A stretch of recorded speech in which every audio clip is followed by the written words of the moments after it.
Renaud Dondieu de Vabre, bonjour. Jean-Jacques Hano, bonjour. Merci d'être au Buzz Média Orange Le Figaro.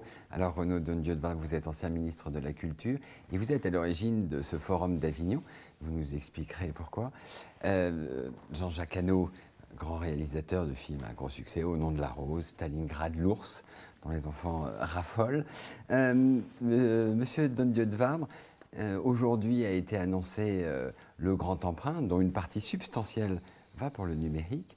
Et Frédéric Mitterrand, votre successeur, a demandé à ce que 750 millions d'euros soient consacrés à la numérisation du patrimoine. Est-ce que vous partagez cette demande? Est-ce que vous l'appuyez? J'appuie totalement sa demande. Je trouve qu'elle est justifiée parce que les questions culturelles sont des questions stratégiques pour l'avenir économique. Elles sont une question d'épanouissement personnel, mais elles sont aussi absolument essentielles. Et je trouve que ça serait logique, légitime, c'est l'esprit même du Forum d'Avignon, que de faire en sorte qu'on reconnaisse cette dimension stratégique. Sa demande est fondée et je souhaite que les plus hautes autorités de notre pays répondent favorablement à son idée. Jean-Jacques Hano, la numérisation du patrimoine cinématographique, c'est quelque chose à laquelle vous êtes attaché? Oui, bien sûr, parce que si vous voulez, moi je fais partie de l'époque cinémathèque. À l'époque des écoles de cinéma, quand j'ai fait l'IDEC et l'école Louis Lumière, la seule manière de voir les films des aînés, c'était d'aller à la cinémathèque, ce que je faisais 3 fois par jour. Mais aujourd'hui, évidemment, c'est formidable d'avoir à sa disposition toutes les œuvres qui ont été faites. Après se pose le problème de la rémunération, non pas seulement des artistes, parce que ce qui m'a plu dans le Forum d'Avignon, c'est qu'on parle un peu du financement de l'art. Or, il y a des métiers comme ceux de la poésie ou même de la littérature que l'on peut faire avec peu de moyens.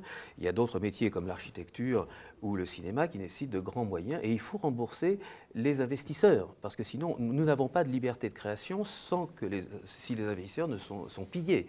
Et le numérique permet à la fois la diffusion et le pillage. Oui, comme le faisait remarquer Frédéric Mitterrand, c'est vrai qu'il y a des aspects formidables dans Internet, mais comme le faisait aussi remarquer celui qui a succédé sur la scène, ce philosophe allemand, c'est un grand danger dans la mesure où tout le monde peut s'approprier tout sans penser que des gens ont travaillé pour fabriquer un objet qui est un objet souvent de plaisir et de divertissement et qui est normalement payant. Donc si vous voulez, il y a ce problème du financement de la culture et de l'art. C'est vrai qu'un bâtiment comme celui dans lequel nous nous trouvons coûte cher à entretenir. Qui paye au bout du compte? Donc il ne faut pas... Pendant trop d'années, on a vécu dans l'époque de Rimbaud, c'est-à-dire que l'art ne coûte rien, le cinéma est à la disposition de tout le monde. C'est faux.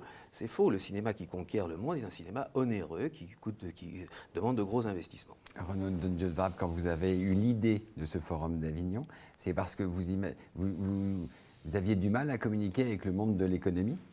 Écoutez, je pense qu'il fallait qu'il y ait un décloisonnement. Je vais vous donner une petite phrase qui, à mon avis, résume tout. Quand on parle de recherche, on dit que c'est un investissement. Quand on parle de culture, on dit que c'est une dépense. Donc il faut que ça change. Voilà. Et donc, lorsqu'on a pris la décision de faire le Louvre à Abu Dhabi ou à Lens, eh bien, ça a été une décision extraordinairement positive pour l'économie française. À Lens, parce que ça va avoir l'effet de Bilbao, oui. Et à Abu Dhabi, parce qu'au-delà de la dimension de la paix, ça a été un apport considérable pour notre pays.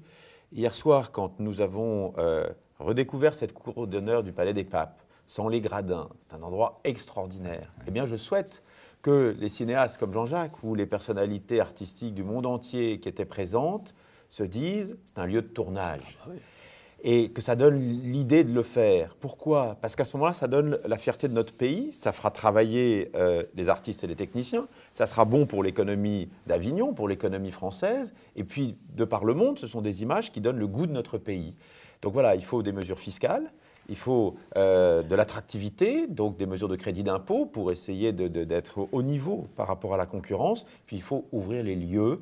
On avait ouvert le Louvre, on avait ouvert Versailles. Il faut que tous les lieux publics, c'est ce que Frédéric Mitterrand a décidé en liaison avec le ministère de l'Économie et des Finances. Il a raison parce que je crois que ce n'est pas blasphématoire ni sacrilège, ce sont des éléments de rayonnement, de fierté et d'activité économique. Un des thèmes de réflexion de ce forum d'Avignon, c'est l'effet d'une fiscalité, les politiques fiscales pour favoriser la culture. Vous l'avez évoqué là, quand vous étiez ministre de la Culture, vous avez pris une décision importante qui était un crédit d'impôt pour favoriser la relocalisation des tournages. Et ça a eu un effet immédiat, vous pouvez nous en parler ?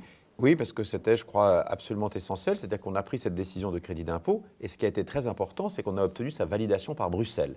C'est-à-dire que les autorités européennes ont reconnu que pour le champ culturel, ce n'était pas une marchandise comme les autres, ce n'étaient pas les règles du marché intérieur, mais les États étaient fondés à faire vivre la Convention de l'UNESCO sur la diversité culturelle.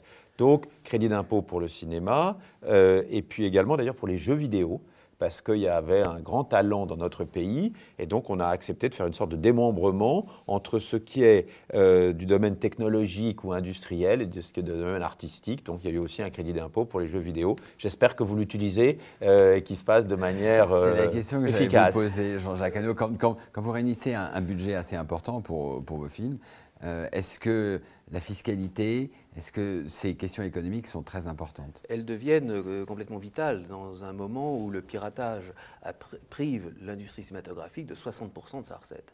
C'est-à-dire qu'autrefois, pour la norme américaine, un film moyen, c'était 60 millions de dollars. Aujourd'hui, c'est 20 millions de dollars. Parce qu'il y a une énorme somme qui manque. Donc la compétition aujourd'hui, elle est absolument redoutable. Et je vais vous donner un exemple caricatural. J'avais été approché il y a un an pour un film qui s'appelait Cachemire, à tourner au Cachemire. On m'a envoyé immédiatement à Santa Fe, au Nouveau-Mexique. Pourquoi ? Parce que tous les producteurs aujourd'hui ont une liste qui commence par le Nouveau-Mexique, parce que c'est 60% de rabais. De rabais. On vous redonne, je ne sais pas comment. Donc on peut tourner des paysages du Cachemire au Nouveau-Mexique. Mais oui, en plus ça, ils existent. D'accord. C'est notre métier à nous, de faire croire qu'on est en Suisse alors qu'on tourne à Londres. Mais si vous voulez, ce qu'il y a d'extraordinaire, c'est qu'aujourd'hui, sur tous les bureaux de producteurs, il y a cette fameuse liste. Donc, numéro 1, l'État américain dont je vais vous parler. Ensuite, il y a la Colombie-Britannique. Il y a ensuite des États européens comme la Bulgarie, la Roumanie. Il y a Berlin qui donne beaucoup d'argent. J'en ai bénéficié sur ce film Stalingrad, Enemy at the Gates. Donc, si vous voulez, aujourd'hui, la pression économique est telle que la compétition pour attirer des tournages est monumentale. La France a fait un effort, mais elle est très en retard par rapport à ses voisins. Du coup, les grands tournages internationaux évitent la France. Quand vous envisagez de faire un film en France, vous allez d'abord à Prague, ou à Berlin, ou éventuellement en Irlande, mais la France, c'est le dernier recours, parce qu'il y a les charges sociales qui sont énormes, qui font que beaucoup de tournages français se font en Belgique. Alors tout ça, évidemment, c'est pas gentil de dire ça, parce qu'on a envie de dire que c'est dégueulasse. Mais en fait, c'est la réalité économique. Première conséquence de ce que vous décrivez, ce qu'on appelle les industries techniques du cinéma sont en grande difficulté. Est-ce qu'il faut que les pouvoirs publics se mobilisent pour les sauver, Renaud Dieudevable ? Il faut qu'on fasse tout pour résoudre les questions évoquées par Jean-Jacques Hano. Donc je crois que les sites ont beaucoup d'importance. Et puis il faut que les décisions de relocalisation soient parfois prises. Je me rappelle d'une série pour une grande chaîne de télévision publique française. J'avais appris qu'il n'y avait pas 1% tourné en France. Oui. Alors là, j'ai appelé le responsable de cette grande chaîne en lui disant « Vous n'allez pas me demander de défendre votre budget devant le Parlement et en plus ne pas… » Voilà. Donc, j'avais appelé le conservateur d'un château, en l'occurrence c'était Pierre Font, comme ça va vous donner quelques indications pour savoir de quoi il s'agissait. Et je lui ai dit « Voilà, vous ouvrez les portes, le tournage, je ne sais pas pour combien de jours, comment, etc., doit avoir lieu symboliquement également au château de Pierre Font. » Le conservateur n'était pas très content. Je crois qu'il m'a un peu raccroché au nez en me disant le ministre se prend pour le patron d'Hollywood. Je ne me prenais pas pour le patron d'Hollywood, mais la relocalisation, il faut qu'on fasse que ça soit possible. Alors, il y a des questions fiscales, des questions financières. Et puis heureusement qu'on a quand même un art de vivre dans notre pays très particulier, qui a un certain nombre de grands acteurs, de grandes actrices et de techniciens qui aiment bien travailler en France et venir en France et séjourner en France. Donc il faut qu'on se dote des moyens d'attractivité. C'est l'esprit du forum. Jean-Jacques Hano, aujourd'hui, avec la crise qui touche le cinéma, vous pourriez refaire des films à gros budget, comme ce que vous avez fait, ou nécessairement vous êtes obligé de vous limiter ? Non, mais je suis obligé de trouver mes sources de financement ailleurs. Là, mes projets, ça tombe bien. J'avais un projet depuis longtemps sur le monde arabe. Et puis j'en ai ensuite un qui suit en Chine.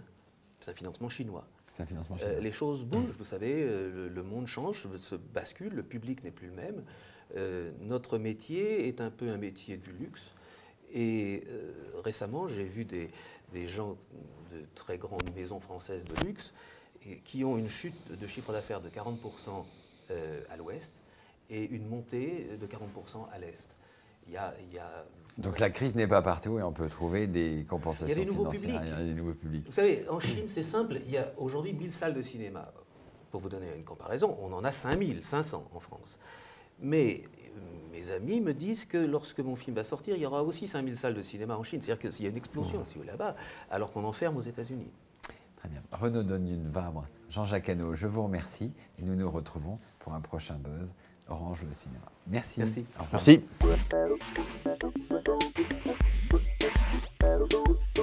Merci.